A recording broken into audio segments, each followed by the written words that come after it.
Assalamualaikum warahmatullahi wabarakatuh. Perkenalkan nama saya Saskia Putra Dita dengan NIM 1020124300116 dari TI 4803. Di sini saya akan menjelaskan tentang statistika dan statistika deskriptif dalam mata kuliah teori probabilitas.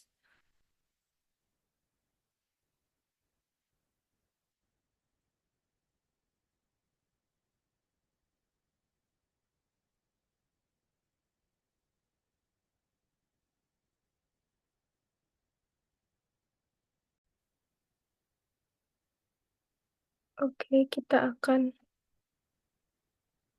mulai.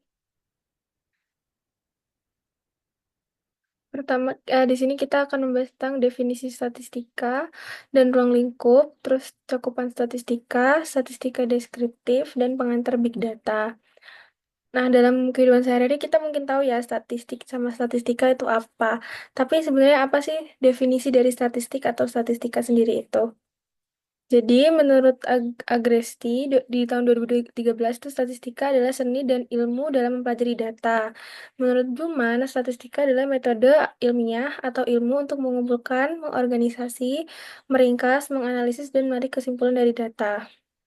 Menurut Bluman, statistika adalah metode ilmiah atau ilmu untuk mengumpulkan, mengorganisasi, meringkas, menganalisis, dan menarik kesimpulan dari data. Ah, eh, metode ilmiahnya itu yaitu pengumpulan, pengolahan, analisis, dan kesimpulan. Kumpulan fakta itu disebut data kuantitatif, yang isinya itu tabulasi dan grafis, ukuran-ukuran statistika yang nantinya akan menghasilkan output atau informasi yang berupa informasi statistik. Sedang dari nah menurut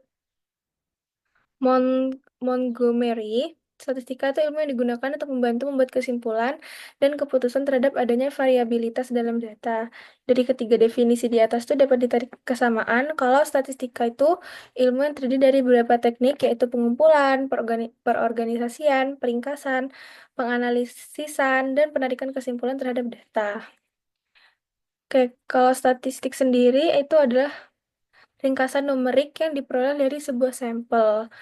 Jadi secara umum itu statistik adalah ringkasan atau karakteristik numerik dari unit-unit observasi sebuah sampel atau sampel data.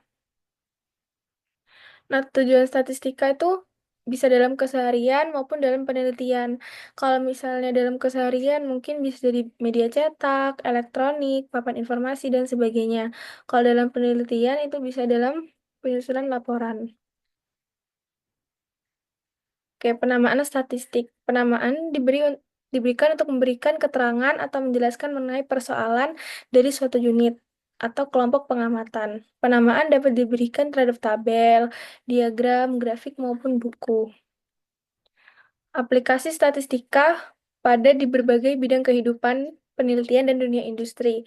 Di kehidupan sehari-hari, itu statistika itu bisa sebagai alat bantu matematis yang dapat memudahkan dalam memberikan gambaran secara kuantitatif dari berbagai hal.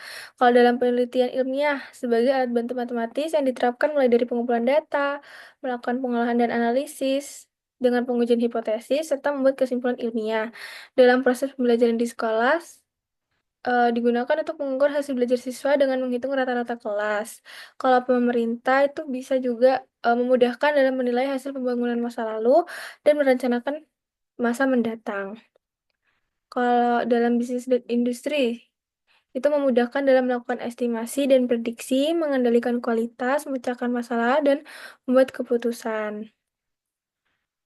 Dalam bidang MSDM, itu juga memudahkan untuk mengevaluasi kinerja karyawan, penentuan struktur gaji, pesangon, dan tunjangan. Kalau dalam bidang manufaktur, juga dapat penentuan jumlah persediaan barang, barang dalam proses, maupun barang jadi. Kalau misalnya dalam akuntansi, itu juga dapat memudahkan untuk penentuan standar audit barang dan jasa. Kalau dalam bidang pemasaran, untuk menganalisis penelitian dan pengembangan produk, analisis potensi pasar, segmentasi pasar, ramalan penjualan, dan kegiatan promosi. Oke, Oke, nah ini cakupan statistika. Jadi statistika itu ada dua bidang keilmuan, yaitu statistika teoritis dan statistika terapan. Kalau teoritis itu bidang ilmu statistika yang mempelajari teori-teori matematika yang berkaitan dengan data. Kalau statistika terapan itu bidang ilmu yang mempelajari tentang penerapan statistika. Tujuan pengolahan data di statistika terapan itu ada dua, yaitu statistika inferensia dan statistika deskriptif. Statistika inferensia itu mempelajari tentang teknik analisis data untuk membuat suatu kesimpulan. Sedangkan untuk statistika deskriptif itu dia mempelajari cara mengumpulkan, menyusun, mengolah, dan menganalisis data. Statistika deskriptif ini secara numerik dia juga dapat meringkas data seperti ukuran pusat, letak, penyebaran, korelasi linear sederhana. Secara grafis dia menyajikan data yaitu diagram, tabel, gambar, maupun grafik. Nah, di statistika inferensia itu bentuk parameternya ada dua, yaitu statistika parametrik dan statistika non-parametrik.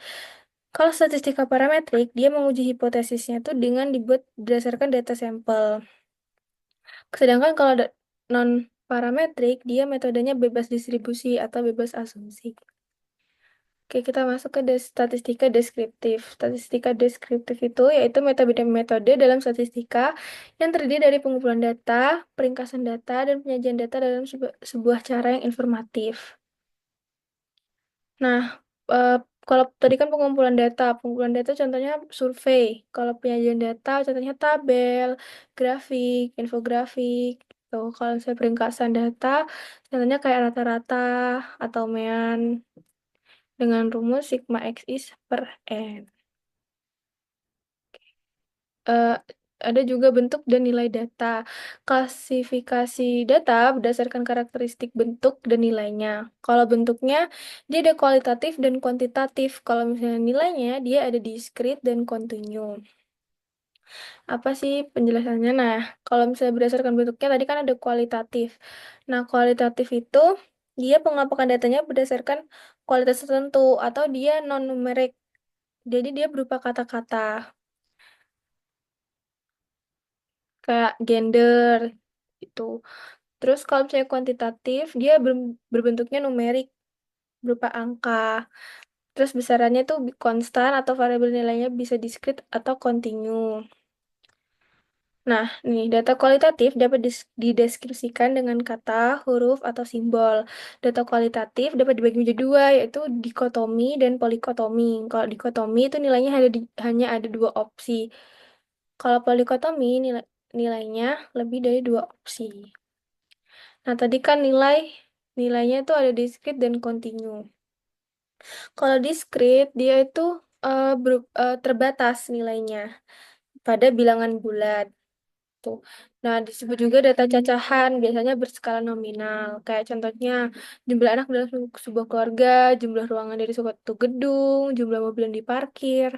Sedangkan kalau kontinu, dia itu dapat berubah-berubah atau tidak terbatas, atau tidak terbatas. Jadi dia berupa pecahan, pada interval tertentu. Nah, biasanya itu contohnya kayak tinggi menara 20 meter, luas telyu 10,5 hektar gitu. Nah, ini big data. Big data sendiri itu adalah aset informasi yang bervolume tinggi, berkecepatan tinggi, dan atau beragam yang menuntut untuk pemrosesan informasi yang hemat biaya dan efisien, serta inovatif yang memungkinkan untuk peningkatan wawasan, pengambilan keputusan, dan otomatisasi proses. Nah, itu aja eh, materi yang dapat saya sampaikan tentang statistika dan statistika deskriptif serta pengantar big data dalam mata kuliah teori probabilitas ini.